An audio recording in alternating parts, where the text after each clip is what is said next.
बाप्पा आज घरोघरी विराजमान होणार आहे आणि याच बाप्पांच्या मिरवणुकीसाठी पुण्यात सगळीकडे लगबग पाहायला मिळते। पुण्यातल्या श्रीमंत दगडूशेठ हलवाई गणपती हे पुण्यातल्या गणेशोत्सवाचं मुख्य आकर्षण असणार। हा भव्य दिव्य असा रथ तयार करण्यात आले आहे। याच रथात बाप्पा विराजमान होतील आणि त्यानंतर ते सभा मंडपात येऊन पुढच्या 10 दिवसासाठी मार्गस्थ होणार आहे। आणि याच रथाचा आपण बघितलं तर संपूर्ण रथ हा फुलांनी, झेंडूंच्या फुलांनी असू देत किंवा वेगवेगळ्या रंगांच्या फुलांनी, गुलाबाच्या फुलांनी सजवण्यात आला आहे। वरती बघितलं तर विष्णूचा अवतार आहे तो या रथावर विराजमान आपल्याला दिसतोय आणि हा सगळा विष्णूचा जो अवतार आहे तो फुलांनी सजवण्यात आला आहे। हा जो रथ आहे हा मुख्य रथ असणार आहे ज्या रथातनं दगडूशेठ हलवाई बाप्पा यंदा विराजमान होणार आहे।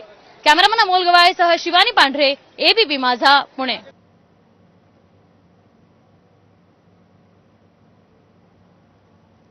तर गणेश चतुर्थी निमित्त पुणे शहरामध्ये हा मोठा उत्साह आपल्याला पाहायला मिळतोय। अगदी थोड्याच वेळामध्ये दगडूशेठ बाप्पाची मिरवणूक देखील निघणार आहे। हे थांब, ते विचारू देत कुठला रथ आहे ते बघू। आणि आता आरतीनंतर दगडूशेठ बाप्पाची मिरवणूक सुद्धा निघत आहे। पुण्यातील मानाचा पहिला कसबा गणपती आणि त्यानंतर आता दगडूशेठ बाप्पाची ही मिरवणूक निघतीये। ढोल ताशांच्या गजरामध्ये दगडूशेठ बाप्पा याचं आगमन होत आहे। संपूर्ण पुण्यनगरी ही गणपती बाप्पाच्या गजरानं दुमदुमून गेलेली आहे।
तर पुण्यामध्ये दगडूशेठ बाप्पाचा आगमन सोहळा हा सुरू झालेला आहे। ढोल ताशांच्या गजरामध्ये या मिरवणुकीला सुरुवात झाली आहे। हॅलो हॅलो, ठीक आहे।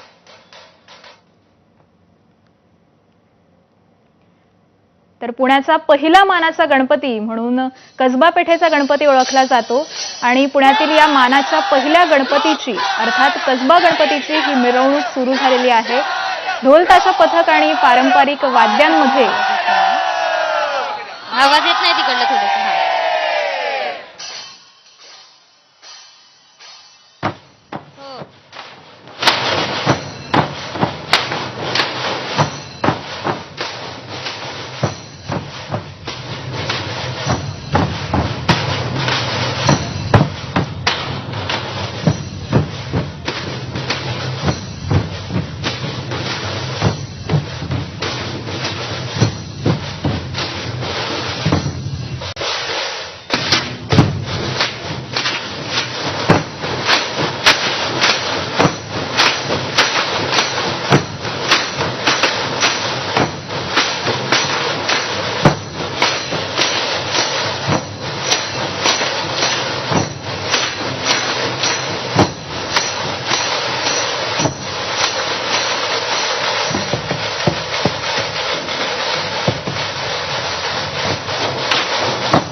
अत्यंत पारंपरिक पद्धतीनं गणेशोत्सव नेहमीच साजरा केला जातो.